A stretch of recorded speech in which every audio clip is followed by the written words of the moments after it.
ಬದಲಾವಣೆ ಕಾಣಬೇಕು. ಇನ್ನು ಗಣೇಶನ ಹಬ್ಬ ಮತ್ತು ಬೇರೆ ಬೇರೆ ಹಬ್ಬಗಳು, ಈ ಹಬ್ಬಗಳನ್ನು ನಾವು ಯಾವ ದೃಷ್ಟಿಯಿಂದ ನೋಡಬೇಕು? ಗಣೇಶ ಅನ್ನೋದು ಒಂದು ಜ್ಞಾನ. ಆ ಜ್ಞಾನಕ್ಕೆ ಅವರು ಒಂದು ಆಕಾರ ಕೊಟ್ಟಿದ್ದಾರೆ. ಅದಕ್ಕೆ ಒಂದು ಸೊಳ್ಳಿದೆ, ಒಂದು ತಲೆ ಇದೆ. ಈಶ್ವರ ಅನ್ನೋಂಥ ಅಪ್ಪ ಇದ್ದಾನೆ ಅಲ್ರಿ. ದೇವರಿರೋನು ಯಾರನ್ನಾದರೂ ಕೊಲ್ತಾರ?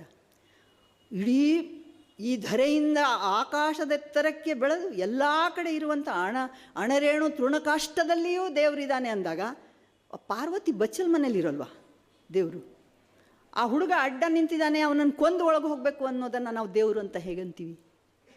ಮನುಷ್ಯರವರೆಲ್ಲ, ಅವರೆಲ್ಲರೂ ಕೂಡ ಮನುಷ್ಯರು ತಪ್ಪು ಮಾಡಿದ್ದಾರೆ. ಆ ತಪ್ಪನ್ನು ನಾವು ತಿದ್ದುಕೊಂಡು ಈಗಿನ ಕಾಲದಲ್ಲಿ ನಾವು ಯಾರನ್ನು ಕೊಲೆ ಮಾಡಿದ ರೀತಿಯಲ್ಲಿ, ಯುದ್ಧ ಮಾಡಿದ ರೀತಿಯಲ್ಲಿ ಶಾಂತಿಯಿಂದ ನೆಮ್ಮದಿಯಿಂದ ಬದುಕುವಂಥ ವಾತಾವರಣವನ್ನು ಇವತ್ತು ಕಲ್ಪಿಸಬೇಕಾಗಿದೆ. ಆ ದೃಷ್ಟಿಯಿಂದ ಅದನ್ನು ನೋಡಬೇಕಾಗಿದೆ.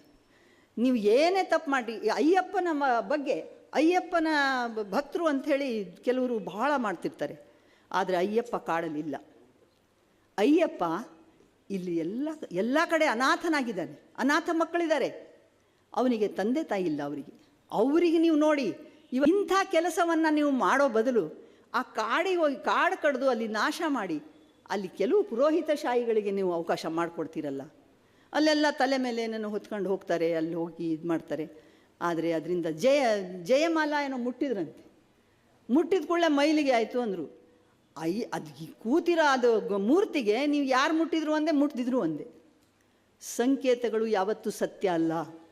ಸಂಕೇತಗಳು ಸಂಕೇತನೇ. ಆ ದೇಶದ ಬಾವುಟವನ್ನು ನಾವು ಹೆಂಗೆ ಗೌರವಿಸ್ತೀವೋ, ಆ ಬಾವುಟ ದೇಶ ಅಲ್ಲ, ದೇಶದ ಜನಗಳ ಪ್ರತೀಕ. ಅದನ್ನು ನಾವು ಹೇಳ್ತೀವಿ. ನೀವು ಧ್ವಜ ಹಾಕೊಂಡು ಬಾವುಟ ಹಾಕ್ಕೊಂಡು 1 ತಿಂಗಳು 1 ವರ್ಷ ನೀವು ಪೂಜೆ ಮಾಡಿರಿ, ಏನಾರ ಆಗತ್ತಾ? ಏನೂ ಆಗಲ್ಲ. ಅದು ಬಾವುಟ ಅಷ್ಟೇ. ಅದೇ ರೀತಿಯಲ್ಲಿ ಈ ದೇಶದ ನೆಲ, ಜಲ, ಗಿರಿ, ಕಾನನ, ಬೆಟ್ಟ, ಗುಡ್ಡ, ಜೀವಿಗಳು, ಮನುಷ್ಯರು ಎಲ್ಲರೂ ಸೇರಿ ನಾವು ಈ ಪರಿಸರ ದೇವರು. ಅದಕ್ಕೆ ಕುವೆಂಪು ಹೇಳ್ತಾರೆ, ಈ ಭಾರತಾಂಬೆಯ ದೇವಿ ಪೂಜಿಸುವ ಬಾರ, 100 ದೇವರನ್ನು ನೂಕಾಚೆ ದೂರ ಅಂತಾರವರು. ಆ ಭಾರತಾಂಬೆಯ ದೇವಿ ಪೂಜಿಸುವ ಬಾರ ಅಂದಿದ್ದು ತಪ್ಪಾಗ್ಬಿಟ್ಟಿದೆ. ಈಗ ಒಂದು ಕಿರೀಟ ಹಾಕಿರೋ ದೇವರು 4 ಕೈ, ಅದಕ್ಕೆ ಪೂಜೆ ಮಾಡಿ ಕುವೆಂಪು ಮಾತು ಪಾಲಿಸ್ತಿದ್ದೀವಿ ಅಂತಾರೆ. ತಪ್ಪದು, ಅಲ್ಲೂ ತಪ್ಪು. ಅದು ಕಿರೀಟ, ಅದು ಕೂಡ ಸಂಕೇತನೇ. ಅದೇ ಸೀತೆಯನ್ನು ಬೆಂಕಿಲಿ ನೂಕಿ ಬದುಕಿದ್ಲು, ಅವಳು ದೈವಿ ಸಂಭೂತಳು ಅಂದ್ರಲ್ಲ, ಇಲ್ಲ. ಸೀತೆ ಬೆಂಕಿಗೆ ತುಳಿದ ಸುಟ್ಟು ಹೋಗ್ತಾಳೆ. ಭೂಮಿಲಿ ಹೋದ್ರೂ ಭೂಮಿಲಿ ಮಣ್ಣು ಮಾಡೋದು ಅದು ಬೇರೆ. ತಾಯಿ ಬಂದು ಅವಳನ್ನು ಎತ್ಕೊಂಡು ಕೆಳಗೆ ಹೋದ್ಲು ಅಂತಾರಲ್ಲ, ಎಲ್ಲೂ ಯಾರೂ ಎತ್ಕೊಂಡು ಹೋಗೋಕ್ಕಾಗಲ್ಲ. ಬದಲಾವಣೆ ಕಾಣಬೇಕು. ಇನ್ನು ಗಣೇಶನ ಹಬ್ಬ ಮತ್ತು ಬೇರೆ ಬೇರೆ ಹಬ್ಬಗಳು, ಈ ಹಬ್ಬಗಳನ್ನು ನಾವು ಯಾವ ದೃಷ್ಟಿಯಿಂದ ನೋಡಬೇಕು? ಗಣೇಶ ಅನ್ನೋದು ಒಂದು ಜ್ಞಾನ. ಆ ಜ್ಞಾನಕ್ಕೆ ಅವರು ಒಂದು ಆಕಾರ ಕೊಟ್ಟಿದ್ದಾರೆ. ಅದಕ್ಕೆ ಒಂದು ಸೊಳ್ಳಿದೆ, ಒಂದು ತಲೆ ಇದೆ. ಈಶ್ವರ ಅನ್ನೋಂಥ ಅಪ್ಪ ಇದ್ದಾನೆ ಅಲ್ರಿ. ದೇವರಿರೋನು ಯಾರನ್ನಾದರೂ ಕೊಲ್ತಾರ? ಇಡೀ ಈ ಧರೆಯಿಂದ ಆಕಾಶದೆತ್ತರಕ್ಕೆ ಬೆಳೆದು ಎಲ್ಲ ಕಡೆ ಇರುವಂಥ ಅಣರೇಣು ತೃಣಕಾಷ್ಟದಲ್ಲಿಯೂ ದೇವರಿದ್ದಾನೆ ಅಂದಾಗ ಪಾರ್ವತಿ ಬಚ್ಚಲ್ ಮನೇಲಿರೋಲ್ವ ದೇವರು? ಆ ಹುಡುಗ ಅಡ್ಡ ನಿಂತಿದ್ದಾನೆ, ಅವನನ್ನು ಕೊಂದು ಒಳಗೆ ಹೋಗಬೇಕು ಅನ್ನೋದನ್ನು ನಾವು ದೇವರು ಅಂತ ಹೇಗಂತೀವಿ? ಮನುಷ್ಯರವರೆಲ್ಲ, ಅವರೆಲ್ಲರೂ ಕೂಡ ಮನುಷ್ಯರು ತಪ್ಪು ಮಾಡಿದ್ದಾರೆ. ಆ ತಪ್ಪನ್ನು ನಾವು ತಿದ್ದುಕೊಂಡು ಈಗಿನ ಕಾಲದಲ್ಲಿ ನಾವು ಯಾರನ್ನು ಕೊಲೆ ಮಾಡಿದ ರೀತಿಯಲ್ಲಿ, ಯುದ್ಧ ಮಾಡಿದ ರೀತಿಯಲ್ಲಿ ಶಾಂತಿಯಿಂದ ನೆಮ್ಮದಿಯಿಂದ ಬದುಕುವಂಥ ವಾತಾವರಣವನ್ನು ಇವತ್ತು ಕಲ್ಪಿಸಬೇಕಾಗಿದೆ. ಆ ದೃಷ್ಟಿಯಿಂದ ಅದನ್ನು ನೋಡಬೇಕಾಗಿದೆ. ನೀವು ಏನೇ ತಪ್ಪು ಮಾಡಿ, ಅಯ್ಯಪ್ಪನ ಬಗ್ಗೆ, ಅಯ್ಯಪ್ಪನ ಭಕ್ತರು ಅಂಥೇಳಿ ಕೆಲವರು ಬಹಳ ಮಾಡ್ತಿರ್ತಾರೆ. ಆದರೆ ಅಯ್ಯಪ್ಪ ಕಾಡಲಿಲ್ಲ. ಅಯ್ಯಪ್ಪ ಇಲ್ಲಿ ಎಲ್ಲ ಕಡೆ ಅನಾಥನಾಗಿದ್ದಾನೆ. ಅನಾಥ ಮಕ್ಕಳಿದ್ದಾರೆ, ಅವನಿಗೆ ತಂದೆ ತಾಯಿ ಇಲ್ಲ. ಅವರಿಗೆ ನೀವು ನೋಡಿ, ಇಂಥ ಕೆಲಸವನ್ನು ನೀವು ಮಾಡೋ ಬದಲು ಆ ಕಾಡಿಗೆ ಹೋಗಿ ಕಾಡು ಕಡ್ದು ಅಲ್ಲಿ ನಾಶ ಮಾಡಿ ಅಲ್ಲಿ ಕೆಲವು ಪುರೋಹಿತಶಾಹಿಗಳಿಗೆ ನೀವು ಅವಕಾಶ ಮಾಡಿಕೊಡ್ತೀರಲ್ಲ, ಅಲ್ಲೆಲ್ಲ ತಲೆ ಮೇಲೆ ಏನೇನೋ ಹೊತ್ಕೊಂಡು ಹೋಗ್ತಾರೆ, ಅಲ್ಲಿ ಹೋಗಿ ಇದು ಮಾಡ್ತಾರೆ. ಆದರೆ ಅದರಿಂದ ಜಯಮಾಲ ಏನೋ ಮುಟ್ಟಿದ್ರಂತೆ. ಮುಟ್ಟಿದ ಕೂಡಲೇ ಮೈಲಿಗೆ ಆಯಿತು ಅಂದರು. ಅದು ಕೂತಿರೋ ಅದು ಮೂರ್ತಿಗೆ ನೀವು ಯಾರು ಮುಟ್ಟಿದ್ರು ಒಂದೇ, ಮುಟ್ಟಿದ್ರು ಒಂದೇ. ಸಂಕೇತಗಳು ಯಾವತ್ತೂ ಸತ್ಯ ಅಲ್ಲ. ಸಂಕೇತಗಳು ಸಂಕೇತನೇ. ಆ ದೇಶದ ಬಾವುಟವನ್ನು ನಾವು ಹೆಂಗೆ ಗೌರವಿಸ್ತೀವೋ, ಆ ಬಾವುಟ ದೇಶ ಅಲ್ಲ, ದೇಶದ ಜನಗಳ ಪ್ರತೀಕ. ಅದನ್ನು ನಾವು ಹೇಳ್ತೀವಿ. ನೀವು ಧ್ವಜ ಹಾಕೊಂಡು ಬಾವುಟ ಹಾಕ್ಕೊಂಡು 1 ತಿಂಗಳು 1 ವರ್ಷ ನೀವು ಪೂಜೆ ಮಾಡಿರಿ, ಏನಾರ ಆಗತ್ತಾ? ಏನೂ ಆಗಲ್ಲ. ಅದು ಬಾವುಟ ಅಷ್ಟೇ. ಅದೇ ರೀತಿಯಲ್ಲಿ ಈ ದೇಶದ ನೆಲ, ಜಲ, ಗಿರಿ, ಕಾನನ, ಬೆಟ್ಟ, ಗುಡ್ಡ, ಜೀವಿಗಳು, ಮನುಷ್ಯರು ಎಲ್ಲರೂ ಸೇರಿ ನಾವು ಈ ಪರಿಸರ ದೇವರು. ಅದಕ್ಕೆ ಕುವೆಂಪು ಹೇಳ್ತಾರೆ, ಈ ಭಾರತಾಂಬೆಯೇ ದೇವಿ ಪೂಜಿಸುವ ಬಾರ, 100 ದೇವರನ್ನು ನೂಕಾಚೆ ದೂರ ಅಂತಾರವರು. ಆ ಭಾರತಾಂಬೆಯ ದೇವಿ ಪೂಜಿಸುವ ಬಾರ ಅಂದಿದ್ದು ತಪ್ಪಾಗ್ಬಿಟ್ಟಿದೆ. ಈಗ ಒಂದು ಕಿರೀಟ ಹಾಕಿರೋ ದೇವರು 4 ಕೈ, ಅದಕ್ಕೆ ಪೂಜೆ ಮಾಡಿ ಕುವೆಂಪು ಮಾತು ಪಾಲಿಸ್ತಿದ್ದೀವಿ ಅಂತಾರೆ. ತಪ್ಪದು, ಅಲ್ಲೂ ತಪ್ಪು. ಅದು ಕಿರೀಟ, ಅದು ಕೂಡ ಸಂಕೇತನೇ. ಅದೇ ಸೀತೆಯನ್ನು ಬೆಂಕಿಲಿ ನೂಕಿ ಬದುಕಿದ್ಲು, ಅವಳು ದೈವಿ ಸಂಭೂತಳು ಅಂದ್ರಲ್ಲ, ಇಲ್ಲ.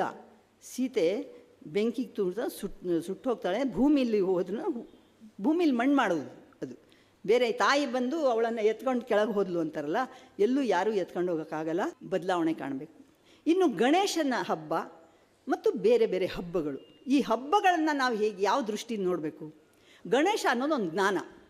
ಆ ಜ್ಞಾನಕ್ಕೆ ಅವರು ಒಂದು ಆಕಾರ ಕೊಟ್ಟಿದ್ದಾರೆ. ಅದಕ್ಕೆ ಒಂದು ಸೊಳ್ಳಿದೆ, ಒಂದು ತಲೆ ಇದೆ. ಈಶ್ವರ ಅನ್ನೋಂಥ ಅಪ್ಪ ಇದ್ದಾನೆ ಅಲ್ರಿ. ದೇವರಿರೋನು ಯಾರನ್ನಾದರೂ ಕೊಲ್ತಾರ? ಇಡೀ ಈ ಧರೆಯಿಂದ ಆಕಾಶದೆತ್ತರಕ್ಕೆ ಬೆಳೆದು ಎಲ್ಲ ಕಡೆ ಇರುವಂಥ ಅಣರೇಣು ತೃಣಕಾಷ್ಟದಲ್ಲಿಯೂ ದೇವರಿದ್ದಾನೆ ಅಂದಾಗ ಪಾರ್ವತಿ ಬಚ್ಚಲ್ ಮನೇಲಿರೋಲ್ವ ದೇವರು? ಆ ಹುಡುಗ ಅಡ್ಡ ನಿಂತಿದ್ದಾನೆ, ಅವನನ್ನು ಕೊಂದು ಒಳಗೆ ಹೋಗಬೇಕು ಅನ್ನೋದನ್ನು ನಾವು ದೇವರು ಅಂತ ಹೇಗಂತೀವಿ? ಮನುಷ್ಯರವರೆಲ್ಲ, ಅವರೆಲ್ಲರೂ ಕೂಡ ಮನುಷ್ಯರು ತಪ್ಪು ಮಾಡಿದ್ದಾರೆ. ಆ ತಪ್ಪನ್ನು ನಾವು ತಿದ್ದುಕೊಂಡು ಈಗಿನ ಕಾಲದಲ್ಲಿ ನಾವು ಯಾರನ್ನು ಕೊಲೆ ಮಾಡಿದ ರೀತಿಯಲ್ಲಿ, ಯುದ್ಧ ಮಾಡಿದ ರೀತಿಯಲ್ಲಿ ಶಾಂತಿಯಿಂದ ನೆಮ್ಮದಿಯಿಂದ ಬದುಕುವಂಥ ವಾತಾವರಣವನ್ನು ಇವತ್ತು ಕಲ್ಪಿಸಬೇಕಾಗಿದೆ. ಆ ದೃಷ್ಟಿಯಿಂದ ಅದನ್ನು ನೋಡಬೇಕಾಗಿದೆ. ನೀವು ಏನೇ ತಪ್ಪು ಮಾಡಿ, ಅಯ್ಯಪ್ಪನ ಬಗ್ಗೆ, ಅಯ್ಯಪ್ಪನ ಭಕ್ತರು ಅಂಥೇಳಿ ಕೆಲವರು ಬಹಳ ಮಾಡ್ತಿರ್ತಾರೆ. ಆದರೆ ಅಯ್ಯಪ್ಪ ಕಾಡಲಿಲ್ಲ.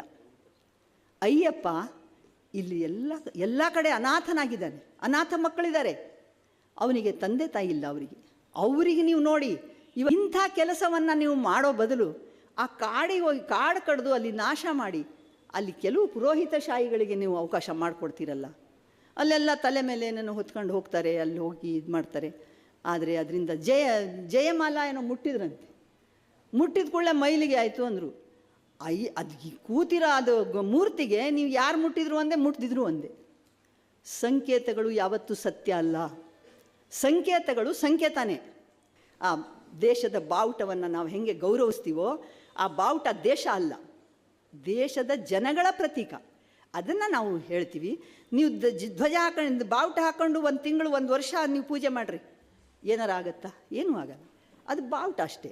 ಅದೇ ರೀತಿಯಲ್ಲಿ ಈ ದೇಶದ ನೆಲ, ಜಲ, ಗಿರಿ, ಕಾನನ, ಬೆಟ್ಟ, ಗುಡ್ಡ, ಜೀವಿಗಳು, ಮನುಷ್ಯರು ಎಲ್ಲರೂ ಸೇರಿ ನಾವು ಈ ಪರಿಸರ ದೇವರು. ಅದಕ್ಕೆ ಕುವೆಂಪು ಹೇಳ್ತಾರೆ, ಈ ಭಾರತಾಂಬೆಯೇ ದೇವಿ ಪೂಜಿಸುವ ಬಾರ, 100 ದೇವರನ್ನು ನೂಕಾಚೆ ದೂರ ಅಂತಾರವರು. ಆ ಭಾರತಾಂಬೆಯ ದೇವಿ ಪೂಜಿಸುವ ಬಾರ ಅಂದಿದ್ದು ತಪ್ಪಾಗ್ಬಿಟ್ಟಿದೆ. ಈಗ ಒಂದು ಕಿರೀಟ ಹಾಕಿರೋ ದೇವರು 4 ಕೈ, ಅದಕ್ಕೆ ಪೂಜೆ ಮಾಡಿ ಕುವೆಂಪು ಮಾತು ಪಾಲಿಸ್ತಿದ್ದೀವಿ ಅಂತಾರೆ. ತಪ್ಪದು, ಅಲ್ಲೂ ತಪ್ಪು. ಅದು ಕಿರೀಟ, ಅದು ಕೂಡ ಸಂಕೇತನೇ. ಅದೇ ಸೀತೆಯನ್ನು ಬೆಂಕಿಲಿ ನೂಕಿ ಬದುಕಿದ್ಲು, ಅವಳು ದೈವಿ ಸಂಭೂತಳು ಅಂದ್ರಲ್ಲ, ಇಲ್ಲ. ಸೀತೆ ಬೆಂಕಿಗೆ ತುಳಿದ ಸುಟ್ಟು ಹೋಗ್ತಾಳೆ. ಭೂಮಿಲಿ ಹೋದ್ರೂ ಭೂಮಿಲಿ ಮಣ್ಣು ಮಾಡೋದು ಅದು ಬೇರೆ. ತಾಯಿ ಬಂದು ಅವಳನ್ನು ಎತ್ಕೊಂಡು ಕೆಳಗೆ ಹೋದ್ಲು ಅಂತಾರಲ್ಲ, ಎಲ್ಲೂ ಯಾರೂ ಎತ್ಕೊಂಡು ಹೋಗೋಕ್ಕಾಗಲ್ಲ.